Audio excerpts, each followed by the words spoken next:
வார்த்தைகள் மூலமா நாங்கள் வாழ உதவி செய்யப்படியா ஜெபிக்கிறோம். நாங்கள் சாட்சியாய் மாற்றமா அநேகருடைய சமூகத்தை கொண்டு வருகிறவர்களை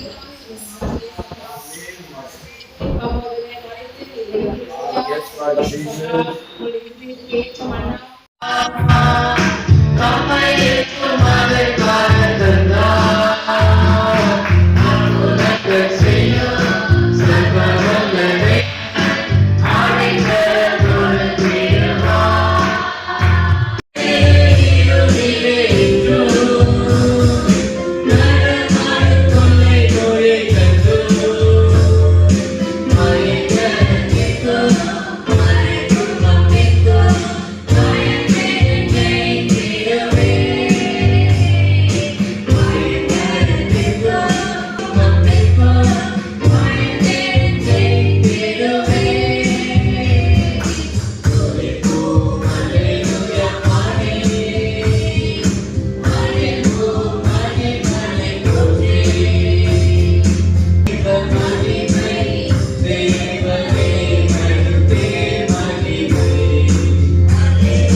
ஒடுக்கத்திலும் இரும்பிலும் கட்டுண்டு கிடந்தார்கள்.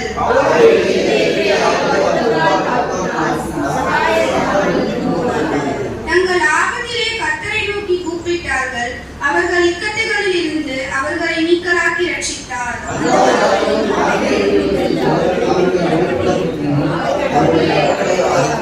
கர்த்தர் வெண்கல கதவுகளை உடைத்து இரும்பு தாழ்பால்களை முடித்தார் என்று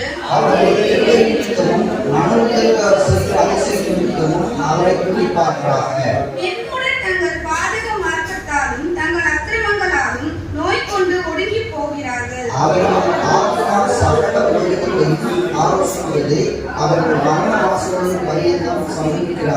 தங்கள் ஆபத்திலே கர்த்தரை நோக்கி கூப்பிடுகிறார்கள். அவர்கள் இக்கட்டுகளுக்கு அவர்களை நீக்கலாக்கி ரட்சிக்கிறார். அந்த ஆபத்துல இருந்து கர்த்தர் நம்மளை காப்பாற்றினார் அல்லவா இருந்து போனாங்க. நம்மளோட வாழ்க்கையில அடுத்த கட்ட நடவடிக்கை பாருங்களேன். நமக்கு இன்னைக்கு ஒரு அமௌண்ட் தேவைப்படுதுன்னு வச்சுக்கோங்களேன். இவங்க இப்ப நான் போன் பண்ணா உடனே எனக்கு கொடுப்பாங்க அப்படின்னு யாராவது நம்மளை நம்பி கொடுப்பாங்க? ஒருத்தர் கூட இல்லை. ஆனா நம்ம என்ன செய்வோம்? பக்கத்துல வாங்கி கூட என்ன செஞ்சுவோம்? செய்யணும்ன்ற மனசு நமக்கு இருக்கும். ஆனா அப்படிப்பட்ட சகாயம் இல்லாமலாம் நம்ம பல சூழ்நிலைகள்ல என்ன செய்தோம்? நடத்தப்பட்டிருக்கிறோம். ஆனா கூட ஆண்டவர் ஒருவரிடம் நாம் கையேந்தி நிற்காதபடி அநேகருக்கு கொடுக்கிறவர்களாக, அநேகருக்கு வழி சொல்லுகிறவர்களாக அந்த ஆபத்துல இருந்து கர்த்தர் இன்றைக்கு நம்மளை என்ன செய்திருக்கிறார்? காப்பாற்றி வைத்திருக்கிறார்.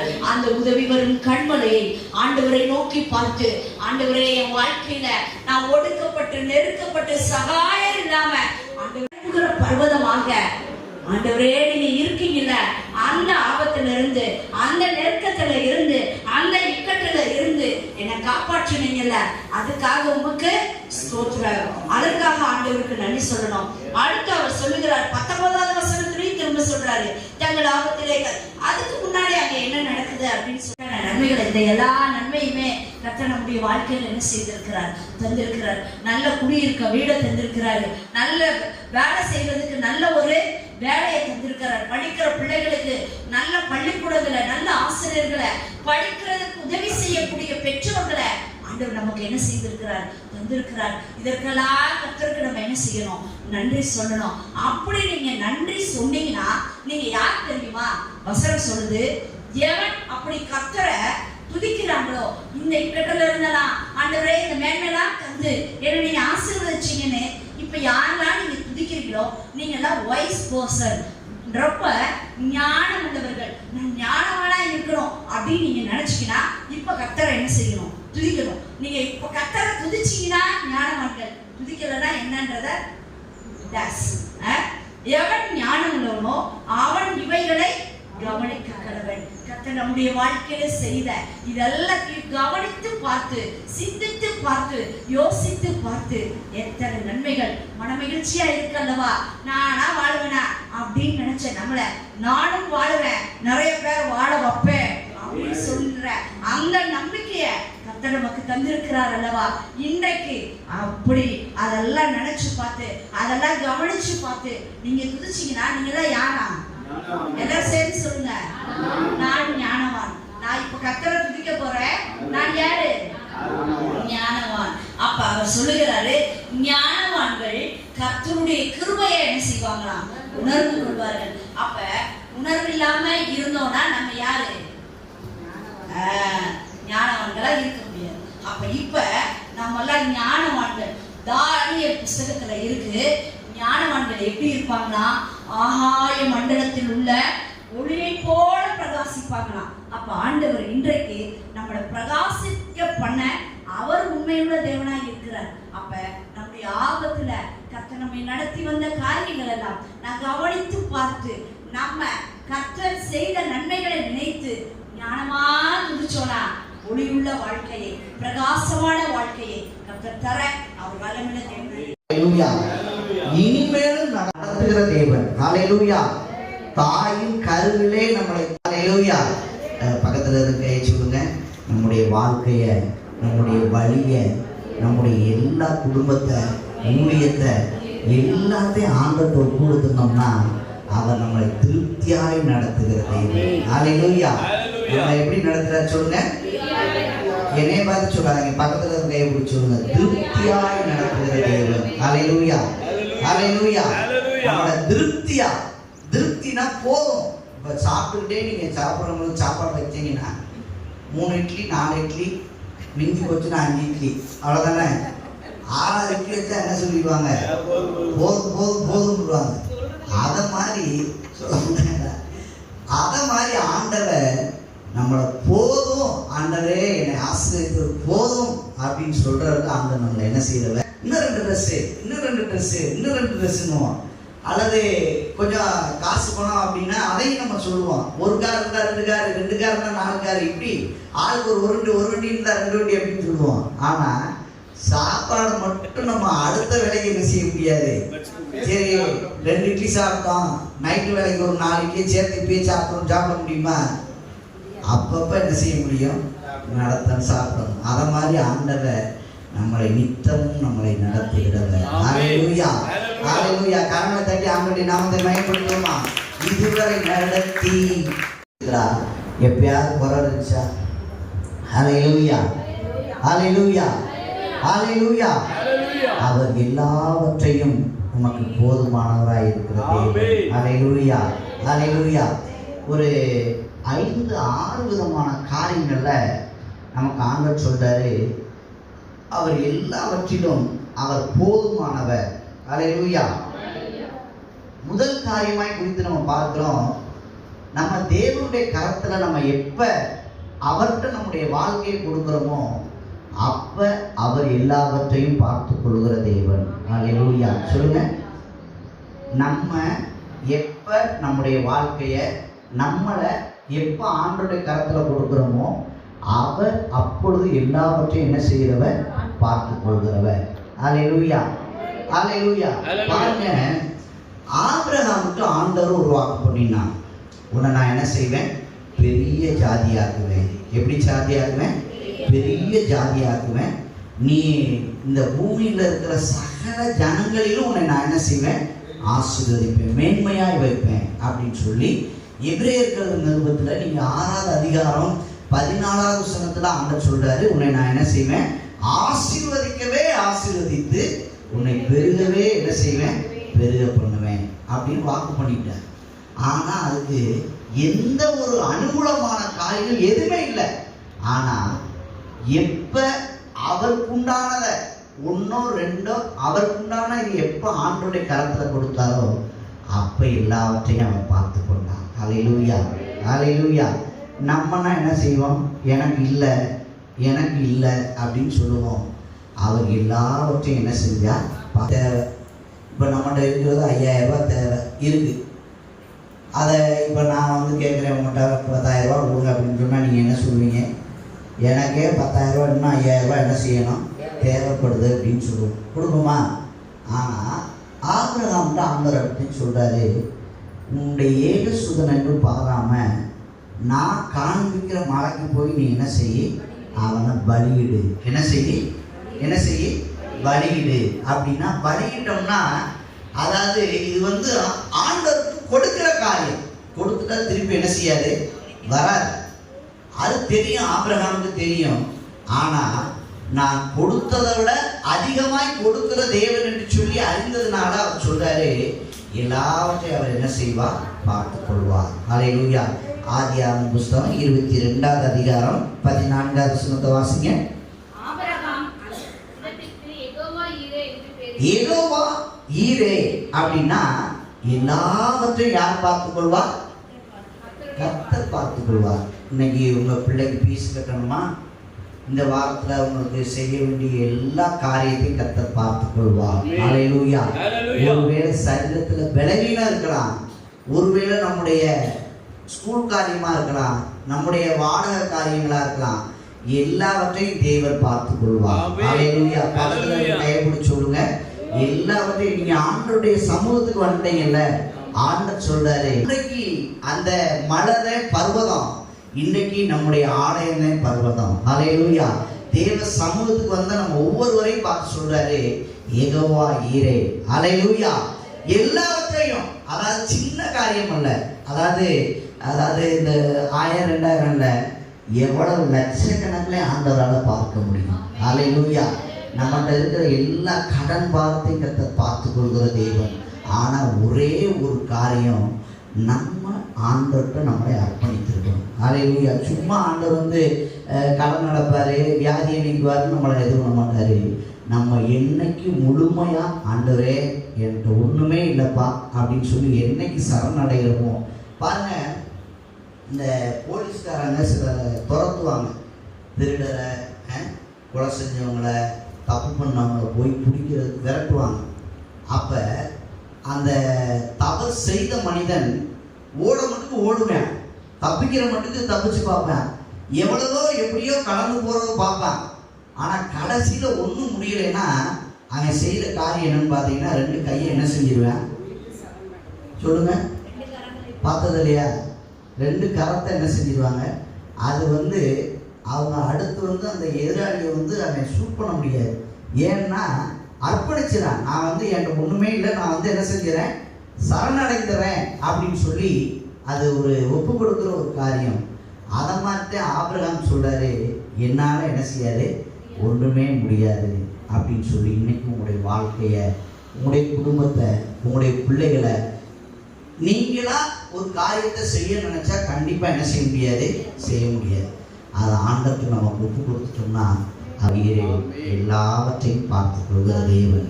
இந்த மாதத்துல ஆண்டவர் வாக்கு பண்ணியிருக்கிறார், அவர் நமக்கு அதை எல்லாம் பார்க்க வேண்டிய எல்லா காரியத்தையும் பார்த்து நம்ம பாருங்க. அந்த சிறு பையன்கிட்ட இருந்த காரியத்தை, அவன்கிட்ட இருந்த அந்த 2 மீனையும் 5 அப்பத்தையும் முதலாவது தேவ சமூகத்தில் என்ன செய்யறான், அவன் கொடுக்குறான். கொடுத்ததுனால பாருங்க 5000 பேர் என்ன செஞ்சாங்க, யோசிச்சாங்க. அது போக மீதமும் என்ன செஞ்சாங்க, எடுத்தாங்க. அதை போல நம்மகிட்ட இருக்கிறத முதல் நம்ம ஆண்டவர்கிட்ட கொடுத்துட்டோம்னா அவர் மீதம் எடுக்க உதவி செய்வார். ஹல்லேலூயா. 2வது காரியமாய் கொடுத்து பார்க்கிறோம், அந்த அந்த நம்முடைய வாழ்க்கையில அந்த நம்ம நடந்து போற பாதையில ஒருவேளை படிக்கிற காரியம் நமக்கு வெற்றி வேணும். என்ன வேணும் சொல்லுங்க, என்ன வேணும்? நம்ம தோத்துட்டோம்னா அந்த அந்த நம்ம எடுத்த எல்லா முயற்சியுமே வேஸ்ட். அப்படித்தானே? ஒத்துக்கொள்றீங்களா? அப்ப இதையுமே நம்ம தேவனுடைய கரத்துல என்ன செய்யணும் ஒப்பு கொடுக்கணும். பாருங்க, அன்னைக்கு மோசே யுத்த களத்துல நிற்கிறாரு. எதிரடையா ஜனங்கள் என்ன செய்யறாங்க, வருகிறாங்க. அப்ப அவன் அந்த மோசையுடைய கை எப்பயெல்லாம் தளர்ந்து போகுதோ அப்ப அவங்க தோத்து போறாங்க. அந்த மோசையுடைய கை எப்பயெல்லாம் உயர்ந்திருக்கிறதோ அப்பெல்லாம் ஜனங்கள் என்ன செய்யறாங்க, அவங்க வெற்றி பெறுகிறாங்க. அப்ப மோசே கை தளராம இருக்கணும்னா என்ன செய்யணும்னா, ஆரம் ஒரு பக்கம் ஊர் ஒரு பக்கம் என்ன செய்யறாங்க இருந்து அவருடைய கையை என்ன செய்யறாங்க, 2 பேரும் உயர்த்தி பிடிக்கிறாங்க. அப்படி உயர்த்தி பிடிக்கிற எல்லா நேரங்களையும் பார்த்தீங்கன்னா அவங்க வெற்றி சிறக்க பண்ணுகிற தெய்வம். ஹல்லேலூயா. அத மாதிரி ஒருவேளை இப்ப இந்த ஊழியமா இருக்கட்டும், நம்முடைய தனிப்பட்ட காரியங்களா இருக்கட்டும், நான் அப்படின்னு சொல்லிக்கிறதுக்கு எதுவுமே கிடையாது. ஹல்லேலூயா. நீங்கெல்லாம் செய்ய சிறு சிறு காரியங்கள் நிமித்தமாக நம்ம இந்த ஊழியத்தை நம்ம வெற்றியா என்ன செஞ்சுக்கிட்டு இருக்கோம், நம்ம நடத்திக்கிட்டு இருக்கிறோம். ஹல்லேலூயா. சொல்லுங்க. நம்ம நானே அப்படின்னு நிற்கிறதுல எதுவுமே கிடையாது. நம்ம எல்லாரும் நம்ம எப்படி செய்யறோம்னா சிறப்பாக என்ன செஞ்சுக்கிட்டு இருக்கோம், நம்ம செய்து கொண்டு இருக்கிறோம். 1 இடம் 2 இடம், அதாவது இந்த தாளந்து கொடுத்த மாதிரி தலைமை சபையிலேருந்து நமக்கு 1 தாளந்தை கொடுத்தாங்க. அப்போ 2 தாளந்து ஆக்கணும். இப்போ 3 தாளந்து ஆண்டவர் என்ன செஞ்சிருக்கிறாரு, நம்ம கொடுத்துருக்குறாரு. இது நானா அப்படின்னா ஒன்றுமே நானாவா என்ன செய்ய முடியாது, பண்ண முடியாது. நம்ம எல்லாரும் இணைந்து செயல்படுகிறதுனால ஆண்டோடைய ராஜ்யம் என்ன செய்யப்படுது, கட்டப்படுகிறது. நம்ம எல்லாம் நீங்கள் ஜெபத்தினால, பொருளாதாரத்தினால, தனிப்பட்ட சரீர உழைப்புனால அப்படி செய்கிறதுனால, உழைக்கிறதுனால இந்த உண்மையும் ஆண்டோடைய நாம என்ன செய்யப்படுது, வெற்றியா செய்கிறோம். ஹல்லேலூயா. ஹல்லேலூயா. சொல்லுங்க. நாங்கள் எல்லாம் இணைந்து செய்யறதுனால இந்த ஊழியம் எப்படி நடக்குது, வெற்றியா நடக்குது. ஹல்லேலூயா. ஹல்லேலூயா. இதுல நானே அப்படின்னு பெருமை பாராட்டுகிறதுக்கு ஒன்றுமே இல்லை. அன்னைக்கு மோசே அவர் மட்டும் அப்படியே கையை தூக்கிட்டே நிற்கனா எவ்வளவு நேரம் நிற்க முடியும்? கொஞ்ச நேரத்துல என்ன செஞ்சிருப்பாங்க, தோத்துருப்பாங்க, தளர்ந்து போகும். இதை மாற்றேன். நம்ம எல்லாருமே இணைந்து செயல்படுகிறப்ப தேவன் நாம என்ன செய்யப்படுது, மகிமைப்படுது. ஹல்லேலூயா. வாசிங்க. அது கூட யாத்ராமம் என்ன செஞ்சாரு, ஹல்லேலூயா. அப்ப மோசையோட கை எப்பெல்லாம் தளர்ந்து போனதோ அப்பெல்லாம் இஸ்ரேல் ஜனங்கள் என்ன செஞ்சாங்க, அவங்க தோத்து போனாங்க. எப்பெல்லாம் அவருடைய கை உயர்ந்திருந்ததோ அப்பெல்லாம் அவங்க வெற்றி சிறந்தார்கள். ஹல்லேலூயா. இது எதற்கு ஒப்புணையா இருக்குன்னா, நம்ம இல்லை, நான் இந்த உலகத்தார் சொல்றாங்கல்ல, நான் 1 முழம் ஏறினா 2 முழம் கீழே என்ன செஞ்சிடறேன், சரிக்கிறேன். அப்படி இல்லை. ஆண்டவர்கிட்ட நம்முடைய கரத்தை என்ன செய்யணும், கொடுக்கணும். ஆண்டவரே என்னை நடத்துங்கப்பா, என்னை நடத்துங்க. பாருங்க, மோசே எப்பெல்லாம் தளர்ந்தாரோ அப்பெல்லாம் ஆரோன் ஊர் என்ன செஞ்சாங்க, அந்த தாங்கினாங்க. அதை மாதிரி நம்ம ஒருவர் பரிசுத்தவானுடைய குறையில ஒருவர் என்ன செய்யுங்க, உதவி செய்யுங்க, தாங்குங்க அப்படின்னு சொல்ல. நம்ம ஒருவேளை சரீரத்துல நம்ம சில காரியங்களை தாங்கலாம், ஆனா நம்ம எல்லாத்துலையும் ஜெபத்தினால நம்ம எல்லாரையும் தாங்கலாம். ஹல்லேலூயா. ஜெபம் மாதிரி ஒரு நமக்கு உதவி வேற எதுவுமே கிடையாது. இந்த உலகத்துல நீங்க பணம் கொடுத்தீங்கன்னா அது நம்மளால கொடுக்க முடியாது. ஏன்னா நம்மளே பற்றாக்குறையா இருக்கும். சில பொருளை கொடுக்கணும்னா அதை என்ன செய்ய முடியாது, நம்மளால என்ன செய்ய முடியாது, கொடுக்க முடியாது. ஆனா ஜெபம் எவ்வளவு நாளும் நம்ம என்ன செஞ்சுக்கிட்டு இருக்கலாம், நம்ம ஜெபித்து கொண்டே இருக்கலாம். அவங்களுடைய வாழ்க்கையில வெற்றி நடந்து கொண்டே இருக்கும். ஹல்லேலூயா. எத்தனை பேர் சொல்றீங்க ஹல்லேலூயா? நான் சபைக்காக நான் ஜெபிப்பேன், பலவீனப்பட்டவங்களுக்காக நான் ஜெபிப்பேன், தோற்று போனவங்களுக்காக நான் ஜெபிப்பேன், இந்த ஊழியத்துக்காக நான் ஜெபிப்பேன். ஒரு சோர்ந்து போயிருக்கிறவங்களுக்காக நம்ம ஜெபிக்கிறப்ப ஆண்டவர் நம்மளை பலப்படுத்துகிறது, வெற்றியை தருகிற தெய்வம். ஹல்லேலூயா. ஹல்லேலூயா. 3வது காரியமாய் குறித்து நம்ம பார்க்கிறோம், அவர் யெகோவா ராபா, சுகம் தருகிற தேவன். ஹல்லேலூயா. சொல்லுங்க. அவர் நமக்கு இன்னைக்கு பலவீனம், எல்லாருக்குமே பலவீனம் இருக்கு. அந்த கொரிந்தியர்ல காலையில ஒரு காரியத்தை தியானிச்சு, ஆண்டவர் நமக்கு என்ன நிபந்தனை வைத்திருக்கிறார்னா, உண்மையா என்ன கொடுக்கணும், செவி கொடுக்கணும். ஹல்லேலூயா. நீ உன் தேவனாய கர்த்தத்துக்கு எப்படி கொடுக்கணுமா, சத்தத்துக்கு எப்படி கொடுக்கணும், கவனமா. செவி கொடுக்கிறது வேற, கவனமா. பாருங்க, நம்ம எத்தனைதே சொல்லிக்கிட்டு இருந்தாலும் அங்க செவி கொடுக்க மாட்டாங்க. செவி கொடுத்தாத ஆண்டுடைய வார்த்தை நம்முடைய இருதயத்துக்குள்ள என்ன செய்யும் போகும். நீங்க எவ்வளவுதான் நீங்க ஆண்டவரை நீங்க காரியத்துல நீங்க நம்புறீங்களோ அந்த அளவுக்கு ஆண்டுடைய வார்த்தைக்கு என்ன கொடுக்கணும்? செவி கொடுக்கணும். செவி கொடுக்கலைன்னா இந்த செவி வழியாத நம்முடைய ஆண்டுடைய வார்த்தை எங்க போகும்னா இருதயத்துக்கு போகும். அப்படி நீங்க அந்த செவியை அடைத்து கொண்டீங்கன்னா ஆண்டவர் நம்ம கூப்பிடுறப்ப அவரும் என்ன செய்ய மாட்டாரு? நமக்கு செவி கொடுக்க மாட்டார். அல்லேலூயா. அப்ப நம்ம ஆண்டவர் நமக்கு பதில் தரணும், நமக்கு அந்த வியாதி நீங்கணும், எந்த காரியத்துக்காக, எந்த பலவீனத்துக்காக. அப்ப எதுக்குமே செவி கொடுக்காம நம்ம வாட்டு பேசாம இருந்தோம்னா நம்ம கூப்பிடுவோம்ல, நமக்கு ஆபத்து நேரத்துல ஆண்டவர் நோக்கி என்ன செய்வோம்? கூப்பிடுவோம்ல. அவர் சொல்றாரு, நீங்க எப்படி இருந்தீங்களோ அதே மாதிரி நானும் என்ன செய்வேன்? இருப்பேன். நீதிமொழிகள் நான் சொல்லல, நீங்க இருக்க மாதிரி நான் இருக்க மாட்டேன். ஆனா ஆண்டவர் அவர் சொல்றாரு, நீங்க எப்படி அளக்குறீங்களோ, நீங்க என்ன செய்யறீங்களோ அதன்படி நான் என்ன செய்வேன்? வாசிங்க நீதிமொழிகள் 1:26. நானும் உங்கள் ஆபத்து காலத்தில் நகைத்து 1:26. நீதிமொழிகள் 1:26. நீங்கள் பயப்படும் காரியம் வரும்பொழுது நான் என்ன செய்வேன்? ஆகடியம் பண்ணுவேன். சுத்த தமிழ்ல போட்டுக்க. அது என்னன்னா, நீங்க எப்படி இருக்கிறீங்களோ அப்படித்தான் நான் என்ன செய்வேன்? இருப்பேன். இப்ப நம்ம சொல்றது எத்தனை பேர் காது கேக்குது? எப்படி போய்கிட்டு இருக்கீங்க? இந்த சிக்னல்ல டிராபிக் போலீஸ் இருப்பார். அவர் சிக்னல் உழுகலை செய்யல அப்படின்னா அவர் அப்படியே கையை வச்சு என்ன செய்வார்னா காட்டுவார். சில வாலிப பசங்க என்ன செய்வாங்கன்னா, அவர் வாட்டு இருக்காரு அப்படின்ட்டு வேகமா என்ன செய்வாங்கன்னா போவாங்க. எப்படி போவாங்க சொல்லுங்க? அதை கவனிப்பாங்க, பார்ப்பாங்க. ஆனா எப்படி போவாங்க? அவர் வாட்டு நின்றுட்டாரு அப்படின்னு. அப்படி போறப்ப அங்கிருந்து எதிர்த்தாப்புல அதே வேகத்துல ஒருத்தர் வர்றாருன்னு வச்சுக்கோங்க, என்ன ஆகும்? 2 பேரும் எங்க போகணும்? ஆஸ்பத்திரிக்கு போகணும். அதை மட்டும் ஆண்டவர் சொல்றாரு. அதை நம்ம கண்கூட பார்க்கிறோம். அவர் சொல்றாரு, வாசிங்க. என் கடிந்து கொள்ளுதலுக்கு என்ன செய்ய? அப்பதான் சின்ன சின்ன சிக்ஷையை கொடுக்குறாரு. நீ இதுல திரும்பு அப்படின்னு சொல்றாரு. நம்ம என்ன செய்யறோம்? வாசிங்க. என் ஆவியை உங்களுக்கு அருளுவேன். நீதிமொழிகள் 1:24, 23. கவனமா கேட்கணும். நீங்கள் கூப்பிட்டு என்ன செய்யல? கேட்க மாட்டோம் என்கிறீர்கள். புரியுதா? நான் சொல்றது புரியுதா? என் கையை நீட்டியும் நான் கையை நீட்டுறத கவனிக்கிறீங்களா? அல்லேலூயா. வசனத்தை பாருங்க. நான் என் கையை நீட்டியும் எத்தனை பேர் கவனிக்கிறீங்க? அல்லேலூயா. அப்ப கவனிச்சீங்கன்னா ஒருவரும் இல்லை. அதை பார்க்காம போற பாத்தீங்களா?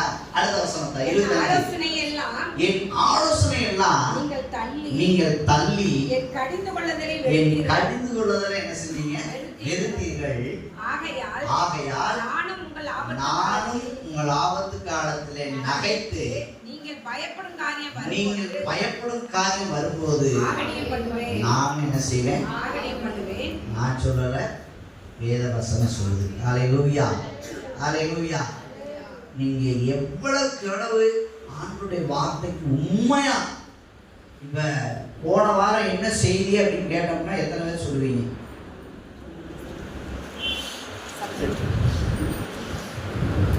அப்ப நம்ம எப்படி கவனிக்கிறோம்? ஆண்டவருடைய வார்த்தை இந்த மாதம் முழுக்க என்னை நடத்தணும். எப்படி நம்மளை நடத்தணும்? நம்ம சட்ட பழசாகல, நம்முடைய காலணிகள் பழசாகாம நம்மளை என்ன செஞ்சாரு? நடத்தினார். அல்லேலூயா. அப்ப இந்த வேத வசனத்தை நம்ம ஏதோ கேட்டா சோத்திரம் ஆண்டவரே அப்படின்றதுல நம்முடைய இருதயத்துல எங்க இருக்குன்னு சொல்லுவேன். நம்ம அப்படியே வச்சு ஆண்டவரே என்னை நடத்துங்க அப்படின்னு சொல்லி ஒப்பு கொடுக்குறப்ப இதுதான் உண்மையா என்ன கொடுக்கணும்? செவி கொடுக்கிறது. நம்ம வாட்டு கொடுக்கிற கூட்டமா அல்லேலூயா சோத்திரம் அப்படின்றதுல ஆண்டவரே எனக்கு நீங்க என்னோட நீங்க என்ன செய்யறீங்க? பேசியிருக்கிறீங்க. என்னை நடத்துங்க, நித்தமா அவர் நடத்துகிறவர். ஏதோ பிறந்த நாளுக்கு ஏதோ இந்த நவம்பர் மாதம் ஏதோ 10ஆவது மாதம் முடிஞ்சிருச்சு அப்படின்னு இல்லை. நித்தமும் டெய்லி நம்ம ஜீவனுள்ள நாளெல்லாம் நம்மளை என்ன செய்யறவ நடத்துகிற ஒரு பலவீனம் நமக்கு வராது பிரியமானவர்களே. ஆனால் ஆண்டவர் சொல்கிற கட்டளை நம்ம உண்மையாக என்ன கொடுக்கணும், செவி கொடுக்கணும். அதுவே செவி கொடுக்குறது. இன்னைக்கு எத்தனை பேருக்கு இப்போ போன வாரம் கொடுத்த செய்தி நம்முடைய மனசில் தங்கியிருக்கும், நம்ம இருதயத்தில் வைக்கணும். நம்ம ஏதோ 2 காதை ஆண்டவர் கொடுத்துருக்கிறது எதுக்கு அப்படின்னா, ஒரு காதில் கேட்டு போகிறப்பே வாசலை தாங்கினோடனே ஒரு காதில் என்ன செஞ்சிருது விட்டுட்டு போயிடும். அப்படி இல்லை, நம்முடைய காதில் கேட்கிறத எத்தனை காரியத்தை மறக்காமல் வச்சுருக்கோம். ஒருத்தர் பேசுனத நீ என்னை அன்னைக்கு அப்படி பேசின இல்லை இல்லையா, என்னை நீ அன்னைக்கு அப்படி பேசின இல்லை, எப்படி படிக்கணும்னே தெரியாது, காணாவுக்கும் போனாவுக்கும் என்ன செய்யாது வித்தியாசம் தெரியாது. அப்படி இருந்த நம்மளை ஆண்டவர் உருவாக்கி இருக்கிறார். ஹல்லேலூயா. ஆனா உண்மையா ஆண்டவருக்கு ஒப்பு கொடுக்கணும், அந்த வாஞ்சை இருக்கணும். யாருக்கோ பேசுறாரு, யாருக்கோ சொல்றாரு அப்படின்னு இருந்தீங்கன்னா இந்த வார்த்தை அப்படி காந்தியா இருக்கிறவங்களுக்கு அந்த வார்த்தை என்ன செஞ்சிடும், போயிடும். வாசிங்க யோவான் எழுதின சுவிசேஷம் 10ஆவது அதிகாரம் 14ஆவது வசனத்துல போட்டு, அவர் யெகோவா ரூவா, அவர் நல்ல மேய்ப்பன், அவர் நல்ல மேய்ப்பன், பிதா என்னை அறிந்திருக்கிறது போல நான் பிதாவை என்ன செஞ்சிருக்கிறேன், அறிந்திருக்கிறேன். நான் என்னுடையவைகளை அறிந்திருந்தும் என்னுடையவைகளால் அறியப்பட்டும் இருக்கிறேன். இந்த வசனம் சொல்லுது, அவர் நமக்கு நல்ல மேய்ப்பன். சொல்லுங்க, எத்தனை பேர் சொல்றீங்க? அவர் நமக்கு நல்ல மேய்ப்பன். நல்ல மேய்ப்பனுடைய அந்த குணம் என்னன்னு பாத்தீங்கன்னா, அவன் ஆடுகளை பசியாவே என்ன செய்ய மாட்டான். உங்களை எத்தனை தடவை ஆண்டவர் நடத்தி இருக்கிறார் புல்லுள்ள இடங்கள்ல. சங்கீதம் 23 நீங்க அதை எவ்வளவு தொடர் இந்த வசனத்தை மேய்த்து கொள்கிறீங்களோ, புல்லுள்ள இடங்கள்ல கட்ட நம்மளை என்ன செய்யறவர், மேய்க்கிறவர். எப்பயாவது பசியா இருந்திருக்கிறீங்களா, பட்னியா இருந்திருக்கீங்களா, தாகமா இருந்திருக்கிறீங்களா, ஆண்டவர் நம்மளை எப்படி நடத்திருக்கிறார். நல்ல மேய்ப்பன். நமக்கு கரவலாளர்களை நடத்துகிறது போல நம்மளை என்ன செய்கிறவர், நடத்துகிறவர். நம்மளை புல்லுள்ள இடங்கள்ல, சில இடங்கள்ல மேடு பள்ளம் இருக்கும், சில இடங்கள்ல நமக்கு சில பலவீனம் இருக்கும். அப்படிப்பட்ட சூழ்நிலாம் நம்மளை தூக்கி சுமக்கிற தேவன். பாருங்க, நான் அடிக்கொருக்கா சொல்லியிருக்கிறேன், இந்த ஆடுகள்லாம் போய் காடுகளில் மலைகளில் மேய போகும். அப்படி மேய போகிற இடத்துல அந்த ஆடுக்கு ஒரு பலவீனம், காடு ஒடிஞ்சிருச்சு, அந்த பாறைக்குள்ள காலை விட்டு இல்லைன்னா ஏதோ நடக்க முடியலைன்னா அந்த மேய்ப்பன் வந்து அப்படியே அதை அந்த இருக்கிற நிலைமையிலே அப்படி இழுத்துட்டு வர மாட்டார். அந்த மேய்ப்பன் தன்னுடைய தோல் என்ன செய்வார்னா தூக்கி போட்டுருவார். ஹல்லேலூயா. எப்படி சுமந்து வருவார். நான் அதெல்லாம் சின்ன பிள்ளைகளை பார்த்துருக்கேன், ஆனால் அதை குறித்த அந்த ஞானம் கிடையாது. ஆனால் இப்போ பார்க்குறேன், ஆண்டவர் நம்முடைய பலவீனத்தில் கர்த்தர் நம்மளை தூக்கி சுமக்கிற தேவன். எத்தனை தடவை நம்மளால் நடக்க முடியல, என்னால் இதை செய்ய முடியல, இதை கடந்து போக முடியலன்னு நம்ம இருந்தப்பெல்லாம் ஆண்டவர் நம்மளை கடக்க பண்ணி இருக்கிற தேவன். ஹல்லேலூயா. அவர் யெகோவா ரூவா. எல்லா விதத்திலும் நம்ம ஒரு வாழ்க்கையாக இருக்கட்டும், ஒரு படிப்பாக இருக்கட்டும், எத்தனை முறை நம்மளை தூக்கி விட்டுருக்கிறார். ஹல்லேலூயா. தூக்கி சுமந்து இருக்கிறார், நம்மளை மேய்த்து இருக்கிறார், நம்மளை புல்லுள்ள இடங்களில் மேய்த்து அமர்ந்த தண்ணீரை நம்மளை என்ன செய்கிறவர் கொண்டு செலுத்துகிற தேவன். ஆனால் அவருடைய கரங்களில் அடங்கி இருக்கிற ஆடுகளாக இருக்கணும். சில ஆடு பார்த்தீங்கன்னா அப்படியே ஓடிக்கிட்டே இருக்கும், பச்சை எங்கே இருக்குன்னு பார்த்து என்ன செஞ்சுக்கிட்டு இருக்கோம். அப்படி இல்லை, நம்மளை அவர் அமர்ந்திருந்து அவரே தேவன் என்று என்ன செய்ய அறியுங்கள். நம்மளை அவர் கரத்தில் அடங்கி இருக்கணும். இன்னைக்கு நமக்கு அந்த அடங்கி இருக்கிறதே நம்மளால முடியலை. நீங்கள் உண்மையாக ஆண்டவருக்கு அடங்கி இருந்து பாருங்க, அவர் நம்மளை எல்லா விதத்திலும் நம்மளை நடத்துகிற தேவன். ஹல்லேலூயா. எத்தனை பேர் உண்மையாக சொல்றீங்க?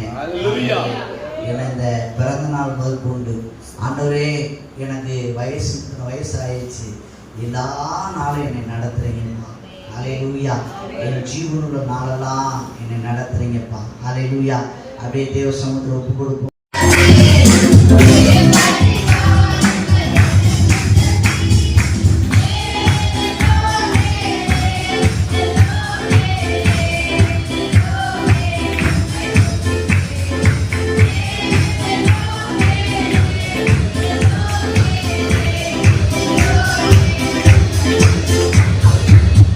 நாமத்தை சொல்கிறேன். என் ஆத்துமாவே கர்த்தரை சொல்கிறேன். கர்த்தர் செய்த சகல உபகாரங்களும் நிறைவாக. ஆமென். நம்முடைய கர்த்தராகிய இயேசு கிறிஸ்துவின் கிருபையும் பிதாவுடைய அன்பும் பரிசுத்தருடைய ஐக்கியமும் இன்னும் என்றும் சதா காலமும் இந்த ஆலயத்துக்குள்ள இருக்கிற அனைவரோடும் இருப்பதாக. ஆமென். அல்லேலூயா.